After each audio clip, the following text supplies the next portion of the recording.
Slept on Cinema is sponsored by Training Ties, the ultimate shoe tying tool. If you know someone who's struggling with shoe tying for any reason, Training Ties is the perfect solution. The ending is genuinely bad enough to cast a shadow over the entire film. I was dozing off. If only we hadn't seen it all before. Knowing only seems to extract two reactions, nail biting and eye rolling. Sometimes it's nice when movies do things you never saw coming. Knowing is an exception. Knowing that knowing is not worth your money is probably your best bet in movies to not pay for this weekend. A glorified episode of The Twilight Zone. A shotgun spray of metaphysics, cosmology, the Old Testament, flying saucers, angels, spooky blonde-haired men in black trench coats, mysterious little black rocks, two cute kids, and a moose on fire.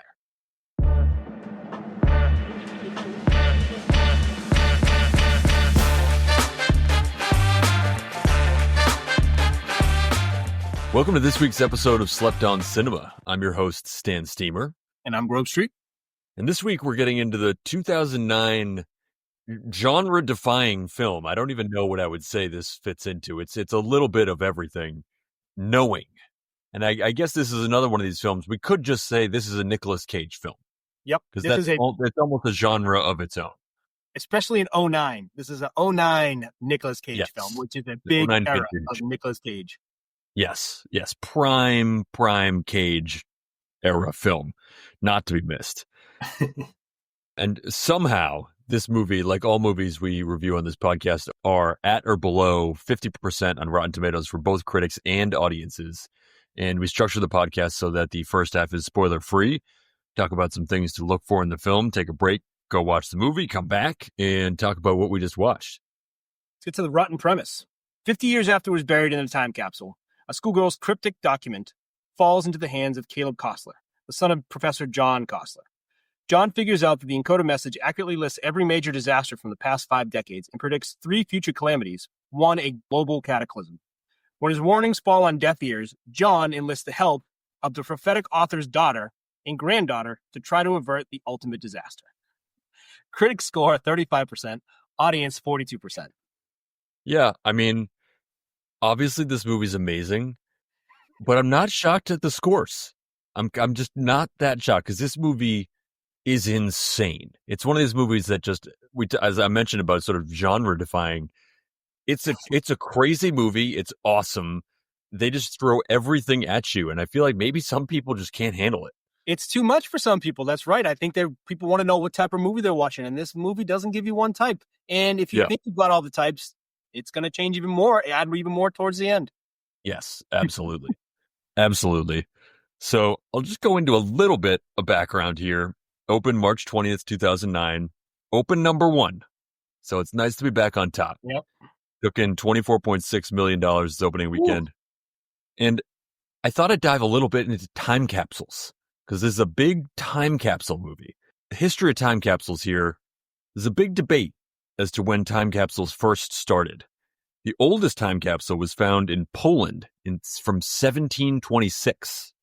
The oldest U.S. time capsule was from 1795, and this is pretty cool. It was Sam Adams and Paul Revere made it, which is just like, of course they did. But of course they did. They opened it in 1895 and then again in 2015. So I guess they opened it up, checked it out, sealed it back up, and gave another generation a chance at it, which is pretty cool. So I also did a little poking around. So this movie takes place in Lexington, Massachusetts, and the time capsule in the movie is a 50-year time capsule. There is a time capsule that as of 2024, it was 50 years prior to 2024 in Walpole, Massachusetts, and they've lost it. Oh. They cannot find where this time capsule is. So it's out there somewhere. Walpole's pretty close to Lexington. So I kind of think we need to find this because there could be something important in that time. You get to it fast. Yeah. So anyone out there in Walpole who has any tips or ideas, I have a very sharp shovel. I will come help you find it. Other tidbit that I found out, that knowing is referenced in the Wikipedia time capsule page. Little fun fact. Yeah. And then we talked about this a little bit before, that I had thought I had seen this movie beforehand, and I was excited to watch Knowing. Then I put it on. I was like, this does not look all that familiar to me. I had mixed it up with Next, which is also a Nicolas Cage movie where he knows things that are going to happen in the future, which came out 2 years prior to that in 2007. So, so you knew you had seen Next, but you didn't know you hadn't seen Knowing. correct. Yeah. So I mean, I thought Next was Knowing. I didn't think Knowing was Next. I hadn't seen Knowing, but I didn't know anything about the movie going in. And I'm so glad I didn't. It is like we said before, I don't want to give away too much in the first half here because it is a lot of fun. And a great BOLO movie, I thought. Definitely very fun BOLO movie. Yeah. I'll start off with BOLO numbers. Yes. It's a lot of numbers. I'll sort of stay in that vein, but BOLO Cursive. I mean, it's a dying art. Were you a big cursive guy growing up, or are you still? I am definitely not still. I don't think I was growing. I mean, I obviously had to learn it in elementary school, but it didn't like stick with me. I'm not making my S's like that. Yeah, I wrote all my notes in cursive ever since. It was a whole other world. Wow. Yeah. BOLO whispering. Yes. BOLO the sun. BOLO a solar flare news report. Yes. Early on, so pay attention. Yeah. BOLO an antler chandelier. Oh, pretty cool. Very cool. Yep. BOLO drinking. Yes. BOLO stones. Certainly a lot of stones. BOLO a time capsule. Yes. BOLO, I love when these pop up. It always reminds me of the X-Files, but BOLO, just great flashlight. Oh, so good. I also love when this pops up because it's such a trope in Boston movies, and it's one of my favorite ones. Crew on the Charles. Yes. Show on the Crew on the Charles. Yes. How else would you know it's the Charles River? There's not people rowing crew. It's the only river where people do crew. Charles River. Yes. BOLO, and this brought me back. I had totally forgotten that this was a thing for a large portion of our lives, but BOLO, the terrorist threat level. Oh, yeah, that's right. That was a big always thing. Elevated. Never hear about it going down. No. BOLO, I originally put a child actor that looked like Rose Byrne, but now I'm going to say BOLO like a face swap of Rose Byrne onto a child. They did some things. And I'll follow that right up with BOLO and older Rose Byrne. A lot of Rose Byrne. BOLO being in deep existential crisis in front of others. And maybe this somehow relates to that, but BOLO, a kid who is definitely the kid who eats paste. BOLO, an unexpected, amazing throw to a Helmsworth. Yes. Great one. The BOLO DVDs. Nice to see those pop up. BOLO's 6 CD changers. High end. Yep. Wonder if those will ever come back. I have a feeling not. Like, they've got to be ironic and cool soon. Right. Eventually. BOLO and Express Train. BOLO NYPD hats. Lots of them. Baseball hats. Yep. You have to make clear where you are. Yes. BOLO, a just really bright mouth. Brightest mouth I've ever seen. That's very bright mouth. BOLO, I always used to struggle with this, but BOLO a math flip of a page. Writing your left to right, back over tea kettle to show actual math skills. Let's see. I'll go with BOLO, the creepiest house ever. BOLO, I have 2 comments from my wife, so I'm going to put these in here. BOLO, my wife says, he always makes himself like some kind of savant about Nick Cage. Because he is. Right. And BOLO, is he always a little dadder? So I'm going to add those in there. Yeah. He's nailed it on both accounts. I feel like I just got to pick my best ones left here, but I will go. Yeah, BOLO, some really strong tape. Oh, great tape. BOLO big curtains. Yep. BOLO woods. BOLO not catch things. Yeah, that a really dim movie. It sticks out. I feel like it must have even stuck out at the time because you could feel the actors cringing while that's happening. BOLO subway cam. BOLO. Yes. I'll do my last one here. BOLO a hearing aid. I think it's our first hearing aid movie. Yeah. You know what? Just to do, I used to have to sit and taste because I couldn't hear. I thought the two at the time, put those kids together. I got pretty close. The kid who ate paste. Could use the hearing aid. Yeah. Huh. Well, there you go. There you go. What drink would you pair with this movie?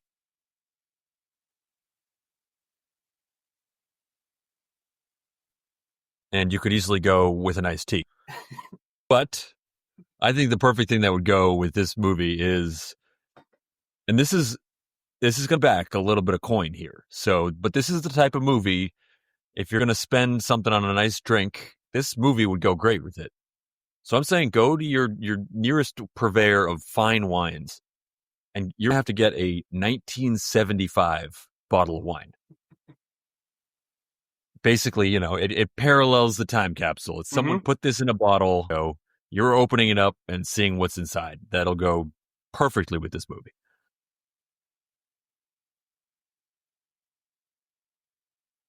One here that I'm glad you avoided, and I almost did a performative drink and spilled on myself, but I did not. Just a huge glass of whiskey. But you can put it you can put it so it doesn't seem huge, but just maybe just the top to make it feel like you poured way too much in there. A huge glass of whiskey. Yeah. That I think both of those picks would go very well. You could even do both. Maybe you start off with a nice wine, and by the end of this movie, you're just your huge overpour of cheap whiskey, and enjoy the next movie that is Knowing. It is Knowing. It's definitely not Next. It is.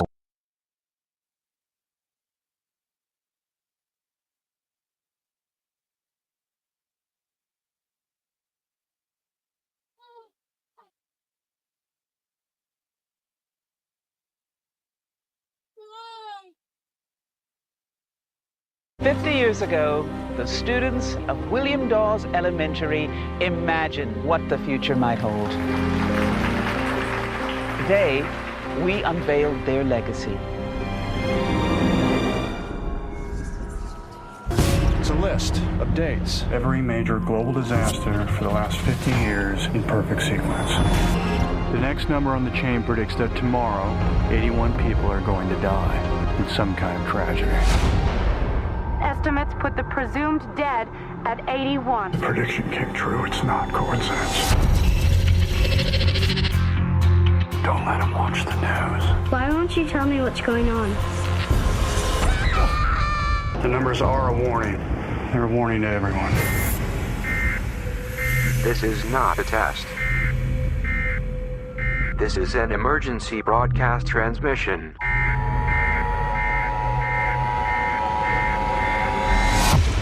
Are we gonna die? Slept On Cinema is brought to you by Training Ties, the ultimate shoe tying tool. If you know anyone who's struggling with shoe tying, Training Ties is the perfect solution. Or if you know anyone who just doesn't like tying their shoes, Training Ties keeps shoes tied all day long. Say no to Velcro and yes to that was insane. There's no other way to describe what just happened. That movie was just insane and got more and more and more and more and more insane as it went on. And then it ends with aliens. And that's the best part too. It's like, and there's aliens. There's aliens at the end. I had no idea it was an alien movie. Yeah, no clue. No clue. They really slow played it. Yeah. I forget what I wonder what it was in sci-fi though, right? Section is it listed as sci-fi? I mean, sci-fi is probably your best bet. That's a pretty broad category. I don't know where else. Like, you're not going to put it in drama. It's probably sci-fi. Yes, that's where it's got to be. I always think of like the putting the video where it goes as like indicative of what happens in the movie. Going back to like, you remember the movie K-Pax? Yes. And that was not in sci-fi.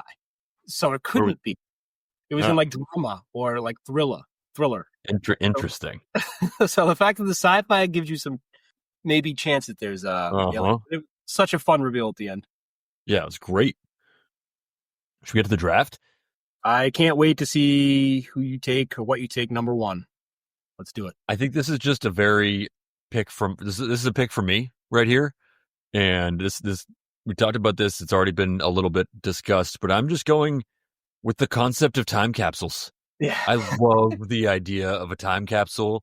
They don't show up in movies all that often, but whenever they do, it's a great little twist. It gives you a good chance for seeing sort of the past and the present and all that. I love this idea of just like sticking some things in somewhere and waiting to see like what people in the future are going to think it is. It's like one of the rare instances you get to sort of effectively talk to people in the future. I mean, it's a one-way conversation, but I just love that idea of leaving something for the future. It is one of my greatest regrets that we had to tear down our garage and build an entirely new garage with a new foundation and everything. And I did not put a time capsule underneath my garage. I honestly don't know what I was thinking. I cannot believe that I didn't put a time capsule under there. Think of that every night you lay your head down. That is, yeah. It's going to probably haunt me for the rest of my life. Yeah, I would have bet all my money that you were a big time capsule guy. So this makes perfect sense. I would be. I remember like it's still cool now, but as a kid when they would talk about time capsules and like pre-internet 80s 90s, like the concept of time was so broad. You didn't know what 20 years was, what 100 years was, and you'd hear these stories of like a town over there that had a time capsule, and can you believe what they pulled out? And it was a bunch of made up stuff. But because you never know. No idea. Especially for the really old ones where you're like, I don't know. I feel like there's not always good records of what was really going on 100 years ago or whatever. 50, you probably have some sense, but still, it's like no one's looked inside this thing for 50 years. We did one in elementary school, but would never. I think it was one of these things like, let's do this. But it wasn't like they had it before. It's fun to put it in there, but it is fun to dig one out too. Yes. Yes.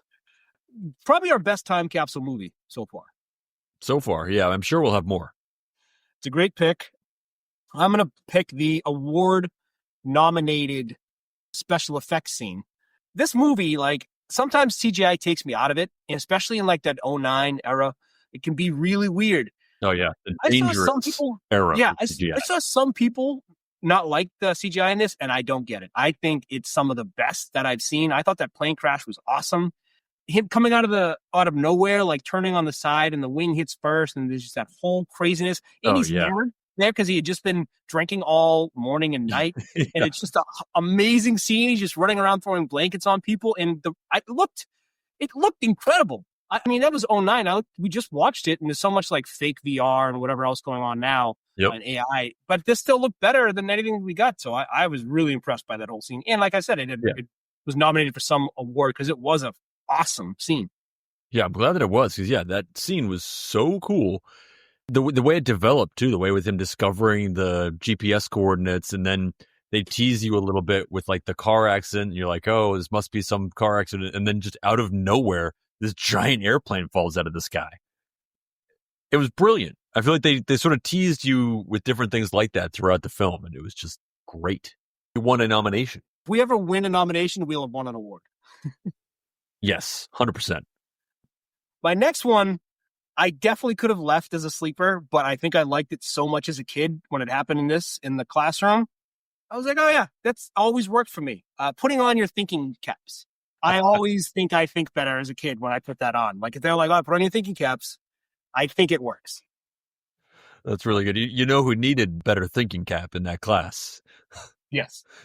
Yeah, our friend who eats paste, because it was, they're like, we've been doing this long project of trying to think up what we're going to put in the time capsule. Everyone has submitted an idea. We've been talking about this for a very long time. And the kid's like, what's a time capsule? Like, kid, we've been doing this for months.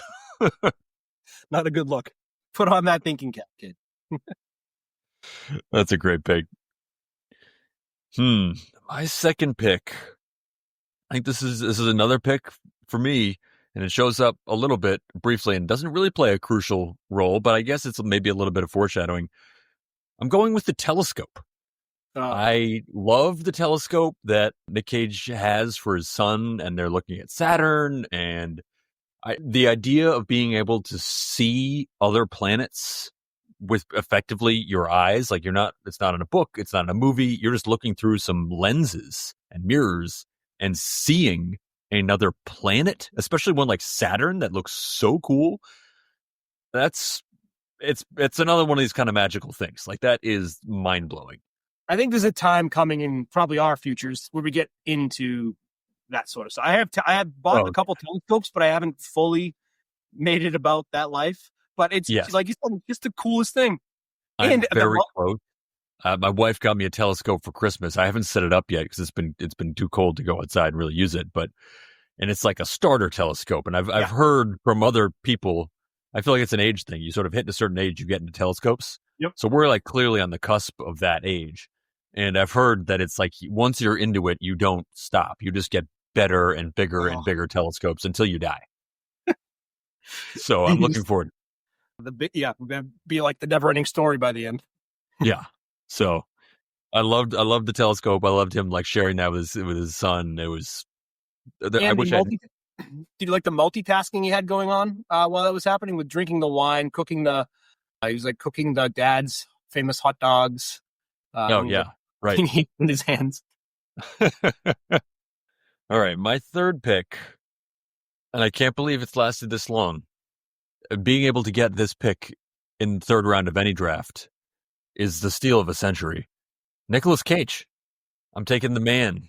You know, we go through this a lot, but I'd say right now he could be the greatest actor we have.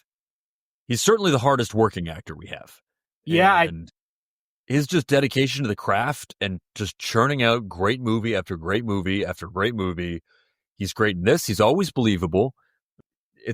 He nailed this scene. He nailed this role just like he nails every single role. I've never, ever seen a bad Nicolas Cage performance, which is crazy when you're churning out that many movies.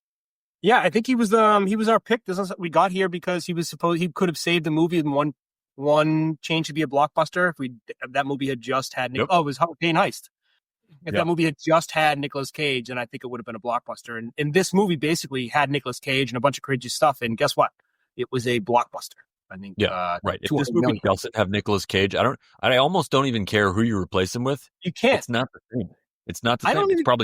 We're probably not talking about it right now. I don't think you can replace anyone else with this movie and have it be as big of a blockbuster. That is such a Nicolas Cage effect. Yeah. So steal of the century right there. Yeah. Wow. What pick did you get him at? Third round. Yeah. I almost picked his hair as my second pick, but you got him you got the whole Nicolas Cage in the third round. I could have done this as an anti-pick, but I'm not gonna. The third pick for me is remembering old students. That is an insane thing to do, to go to a teacher of however many years ago to be like, oh, do you remember this student? The answer, being a former teacher, the answer is no. I remember like 3 students I taught for like 20 years. Removed for a couple, never mind being removed for like 40 years from teaching in that classroom. Yeah. I love the idea of the thought that like, oh yeah, you remember that student? No. But would you have remembered a student that you found clawing the walls of a closet? You might. I don't know. You would think so, but I don't know. You'd think that'd be a crazy story, but you put enough years into teaching, it just blends in. I guess that's right. It's like, well, there were like, that happened, twice that year and 3 times the next year. Yeah. Which kid who scratched the door? What year was this? Boy or girl? Yeah. And my sleeper pick, a super flare. That was fun. That was like, this is like a whole nother thing. We have like the pyroclastic cloud and a few other things in our slept on history, but now we have the super flare. That was like the coolest end of the earth ever. And they showed it. Yeah. They showed it. Everything about it. The scene was awesome. I was watching this one of the times I was watching it. My wife was sitting there reading a book and it got her attention because it was just this awesome, crazy, crazy scene. And I think what's also great about it is that these solar flares are one of these news stories that pops up every few years when there is not a super flare, but a regular solar flare. And it sort of grabs everyone's attention because maybe it messes with the electrical grid a little bit or whatever it is.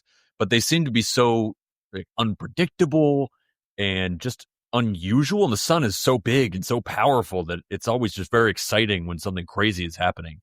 So it's one of these things that takes like that kernel of stuff that everyone is aware of and then blowing into this huge thing, which makes it so real.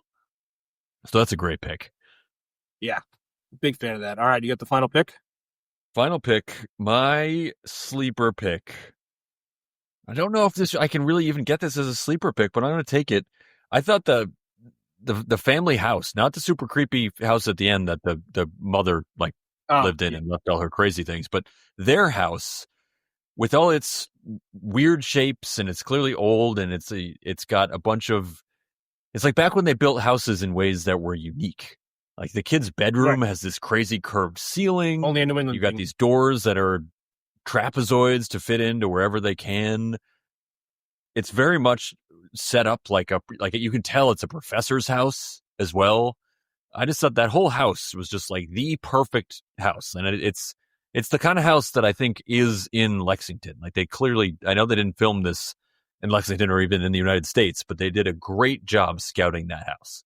I would have guessed that that's Lexington. Yeah, it's an MIT professor coming in his goofy truck, cool. Goofy truck. Exactly. Great pick. I do have an anti-pick. Oh, sweet. What do you got? Yeah.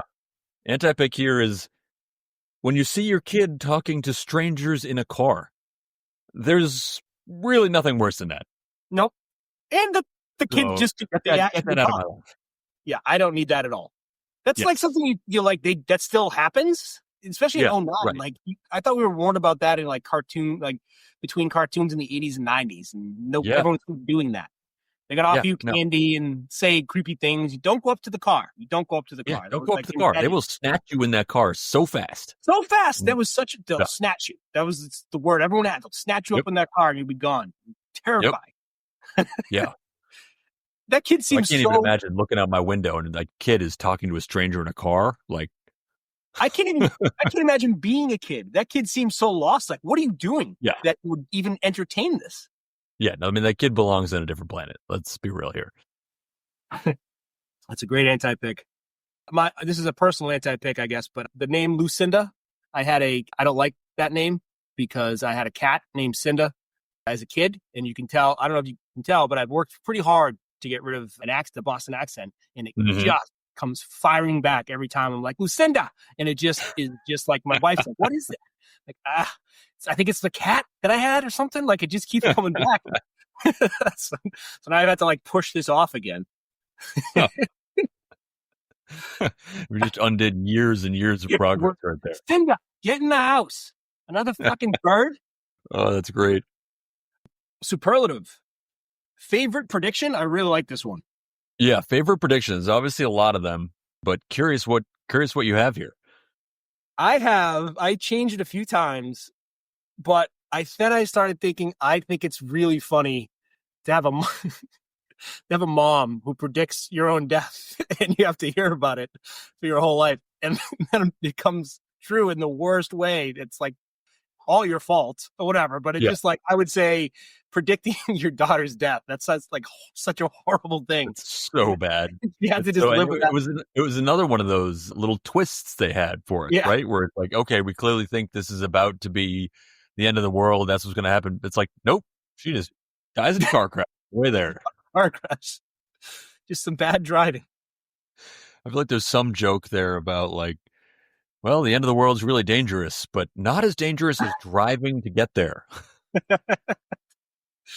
Yeah, I had to go with that. No prediction. Yeah, that was I had narrowed it down between that, but I think what I'll go with for my pick is the 9/11 prediction. And just because I feel like I'm not qualified to say what it really means, but I feel like it means something in the nation's, I don't know, ability to grieve or recover or mend or something like that. When a horrific event can be a sort of minor point in a Nicolas Cage movie years later. I feel like that means some degree of healing, I think, has occurred. Yeah. He did forget because he had to Google what happened on 9/11/01. Yeah, the whole thing was never forget. So there's a little forgetting, just 8 years later. But you're right, maybe some healing was because of it. Move on to our what's your favorite bumper sticker line from the movie that you would love to see on the back of someone's car? I mean, I think what I'm going to take, and I think what made this movie have so many great lines is there was so much about, what is the meaning of life? Are things predetermined? Are things random? Do I have control? So there were a lot of these sort of philosophical lines peppered throughout the movie. But what I'm going to take is we all die in the end.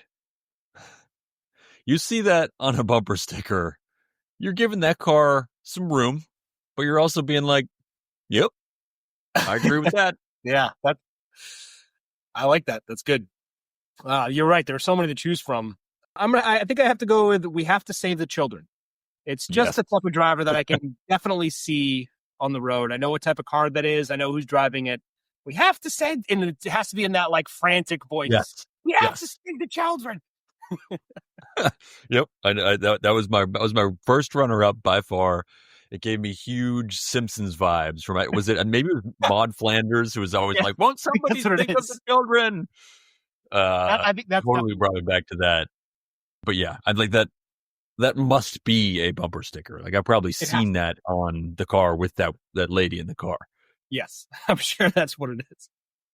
And my other two runners up were and these were distant runners up after we have to save the children.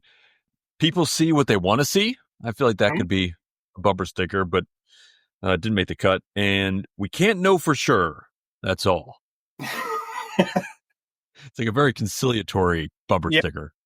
I also had want some of this when Nicolas Cage was like with a bat. So if you just throw him, want some of this? Plenty of those out here. Yep. I like that one. Length. What do you think? Perfect? A little short, a little long? So this goes right into my one change. I think it's a little long. I think you trim 20 minutes. You take out the whole family storyline. Like I don't need to know that he's the son of a preacher. I don't need to have that touching family moment with his parents and his dad saying, if it's my time, it's my time. I could do without all that. It saves you probably 15, 20 minutes. Like, this movie clocks in at 95, 100 minutes. I think that's kind of perfect. And it's obviously tough for a movie like this that crams so much in. But that's why I say you take that family plot line out, no one's going to miss it. Not at all. Totally agree. This should have been not just a one. I mean, this movie was what, 2 hours? I don't think you could trim it to a full 90. So I think that's perfect. Like 95, 100 minutes. That's like that would be perfect. So trim off 20 minutes. I think that would have been good. I know that part. My wife fell asleep during the movie and didn't even see the aliens come. Oh, so it's like, right. Brutal. Yeah.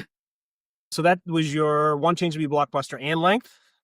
It was. Yeah. They just rolled right into each other. Love it. My one change to be a blockbuster is instead of Nicolas Cage, this is going to have to do a little bit with my spinoff idea.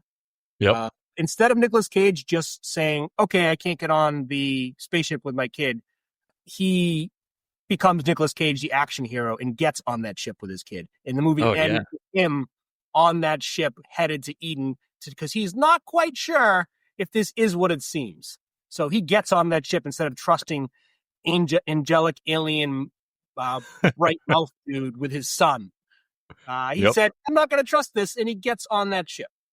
And so that way we don't have the whole back with the same thing you said. Like we don't have the whole getting back with the family. He has to drive to his father's house and have that whole thing. Yeah. No, we're moving this along to it ends right there on the ship. Nicolas Cage gets on there and we might have a next version of this movie that's a little bit different. Yeah. Because I'd like to see more about like how they get to that crazy other world, the whole thing. Yep. All right. So let's do it. Spin-off ideas. I feel like I should probably just roll in. Yeah. Let's hear it. Spin-off idea. I'm just going to read what I got. Mine is called Knowing 2, the New Eden Games. Might sound a little bit familiar to Hunger Games. Mm-hmm. So here's the idea. The Whisper people didn't save Earth. They destroyed it. Caleb and Abby awaken on New Eden, surrounded by other children from other lost worlds. Each one was taken just before their planet burned, just like Earth. Then the Whisper people speak. Prove your worth, they say. Survive the trials, they say. Only the strongest will remain, they say. The planets shift, jungles turns into wastelands, oceans freeze solid, the sky reveals countless dead planets, and then Caleb and Abby uncover the truth. The Whisper people aren't rescuing anyone. They're wiping out planets and forcing their survivors to compete. And that's where they are. Where they got dropped off in that last little scene there, it seems like they're in this Eden, but it actually is not what they think. It's New Eden Games begin now. And now they're fighting the survivors of other dead planets, but they have a secret weapon. Nicolas Cage is on that ship. Nicolas Cage.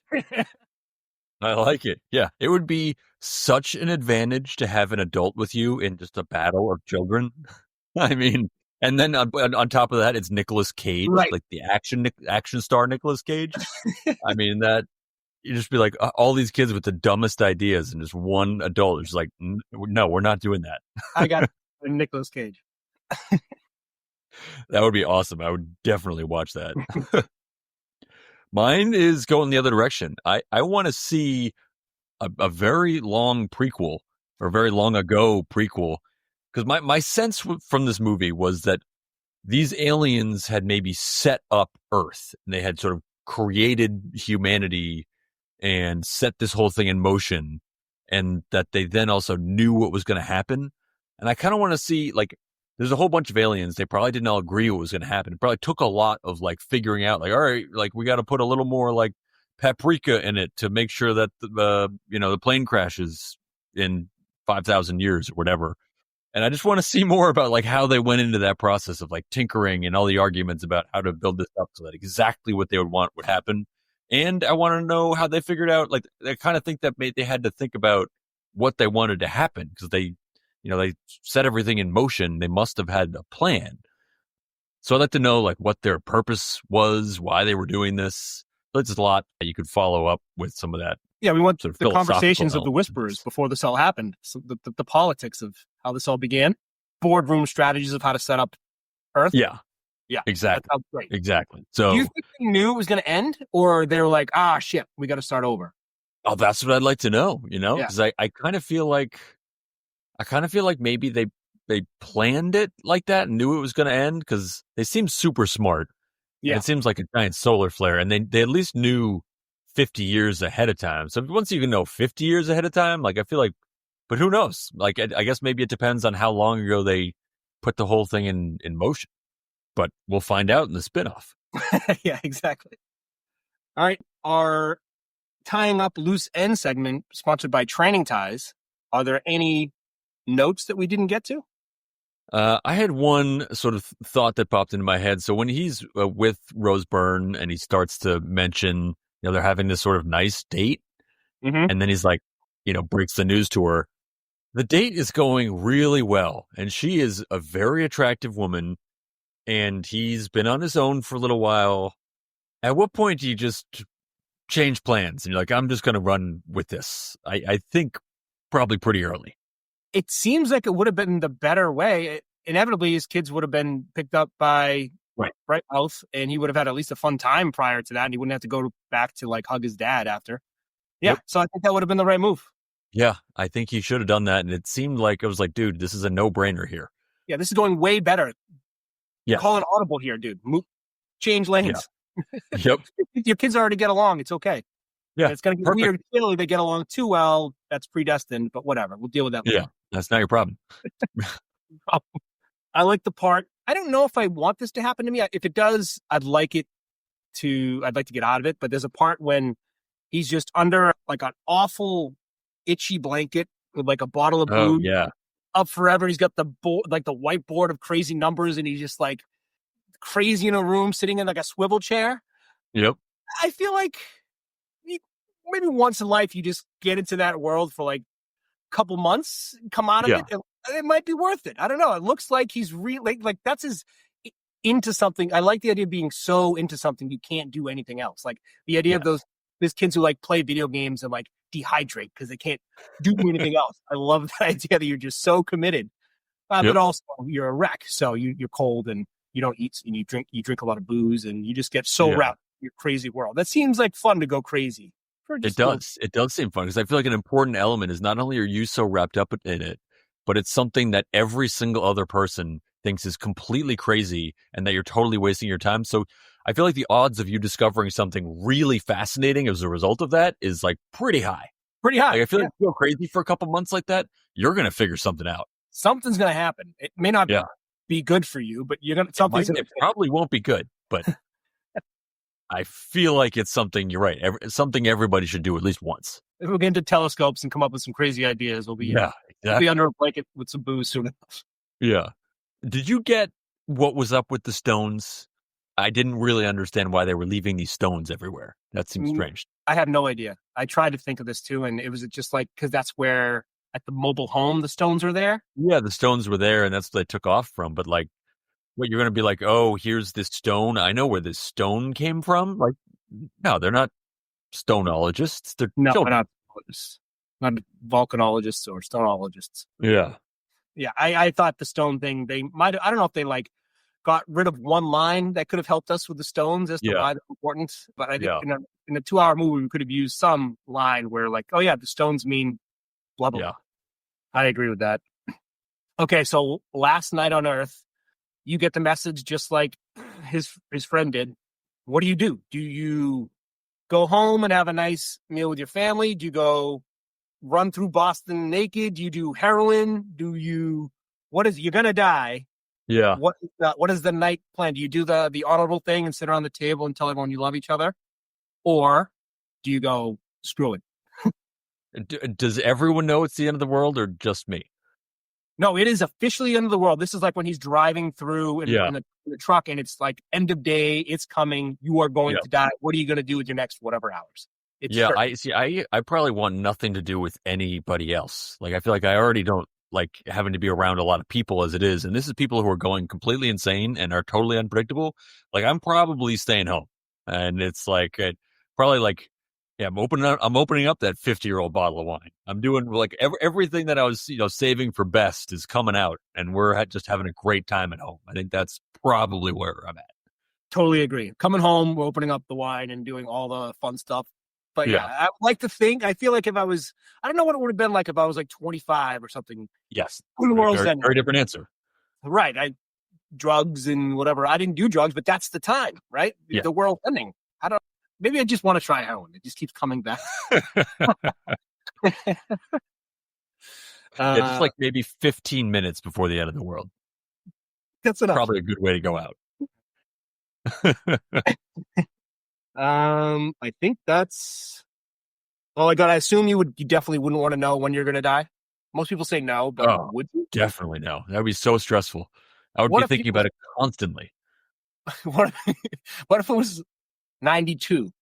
Is that good or bad? Or 92 would be great. You could live to be 92 years old, but it's just like, it's too much. Well, you wouldn't want to know it if it's a good answer. Like either direction, I just wouldn't want it. Yeah, you don't want to hear and be like, tomorrow. Because then I'd also be like, okay, well, what does that mean? Like, should I be doing like really crazy, dangerous things because I know I'm going to survive? Like, should I be running into burning buildings to save children left and right? Like, right. Yeah, I don't know. Because then is it Back to the Future stuff? Because you change what you did and then you're going to die. Right. Now we're in that world. Yeah. Exactly. All right. This was awesome. What do we got coming up next? Yeah. Coming up next, we had thought we were going to be doing next the other knowing Nicolas Cage movie. That unfortunately does not qualify as of now. So we'll keep our eyes on the ratings there.